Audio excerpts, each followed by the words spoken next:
ఉద్దమర్రి గ్రామ శాఖ అధ్యక్షులైనటువంటి వెంకటేష్ గారు మనతో ఉన్నారు. మరి ప్రధానంగా ఉద్దమర్రి గ్రామంగా ఉన్నప్పుడు ఎలాంటి అభివృద్ధి కార్యక్రమాలు జరిగాయి, ఇప్పుడు మున్సిపల్లో కలిసిన తర్వాత ఎలాంటి అభివృద్ధి కావాలని వీరు కోరుకుంటున్నారు అనే విషయాన్ని వారి మాటల్లోనే అడిగి తెలుసుకుందాం. సార్, కాంగ్రెస్ పార్టీ తరపు నుండి ఈ యొక్క గ్రామానికి ఎలాంటి సంక్షేమ పథకాలు అందేసి? మేడం, గత 10 సంవత్సరాలుగా బీఆర్ఎస్ పార్టీ ఉన్నందున ఒక్క రేషన్ కార్డు కూడా ఇవ్వలేదండి. మా ప్రభుత్వం వచ్చినాక నేను అధ్యక్షుడైనాక విలేజ్లో 60-70 కొత్త రేషన్ కార్డులు తీసుకురావడం జరిగింది.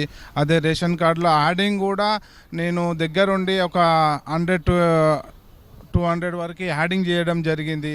అలాగే కొత్తగా ఇందిరమ్మ ఇల్లు తీసుకురావడం జరిగింది. అదే ఇందిరమ్మ ఇళ్ళలో 90% ఫస్ట్ విడతలో 22 ఇచ్చాము. దాంట్లో 22లో ఆల్మోస్ట్ 90% అయిపోయినాయి. ఇప్పుడు కొత్తవి కూడా 49 వచ్చినాయి. 49 కూడా మేము ప్రొసీడింగ్లు ఇచ్చినాము. పేద ప్రజలకు ఇల్లు కట్టించే ప్రయత్నమే చేస్తున్నాము.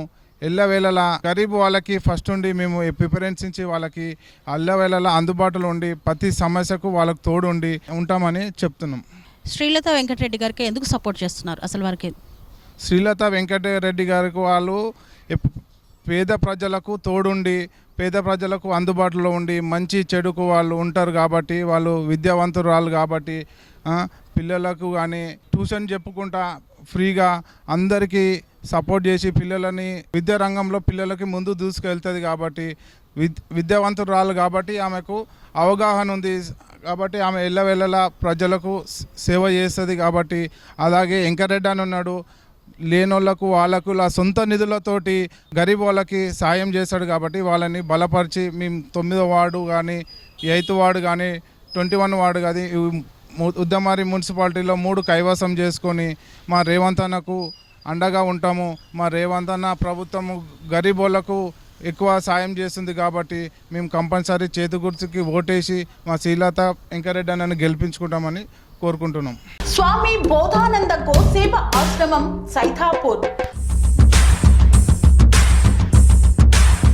జ్యోతిష్యం, వాస్తుశాస్త్రం మన పూర్వీకులు మనకిచ్చిన వరం. దుర్గాదేవి, కాలభైరవ ఉపాసనతో వాక్సిద్ధి పొందిన శ్రీ శ్రీ బోధానందగిరి స్వామివారు మీకు ఎలాంటి సమస్యలున్నా, వాటిలో ముఖ్యంగా ధన నష్టం, ఆరోగ్య నష్టం, భార్యాభర్తల మధ్య గొడవలు, ప్రేమించుకున్న వారు దూరం అవడం, ఎన్ని సంబంధాలు వచ్చినా పెళ్లి ముడి పడకపోవడం, రోడ్డు ప్రమాదాలు, అప్పుల బాధలు, వ్యవసాయంలో నష్టాలు, పెద్దల మాట పిల్లలు వినకపోవడం, ఆరోగ్య శాంతి, గృహశాంతి, మనశ్శాంతి లేకపోవడం, ఇలాంటి సమస్యలు ఉన్నట్లయితే ఒక్కసారి స్వామీజీని కలవండి. మీ సమస్యలకు తగిన పరిష్కారాన్ని పొందండి. అంతేకాక అన్ని రకాల వ్యాధులకు గోపంచకవ్య మరియు మూలికా వైద్యం చేయబడును. నమ్మకంతో రండి, ఆయురారోగ్యాలతో వర్ధిల్లండి. మా అడ్రస్ స్వామి బోధానంద గోసేవ ఆశ్రమం, సైథాపూర్, వీరభద్రస్వామి గుడి దగ్గర, యాదగిరిగుట్ట. సంప్రదించవలసిన నెంబర్ 9849213754 మరియు 9618034138.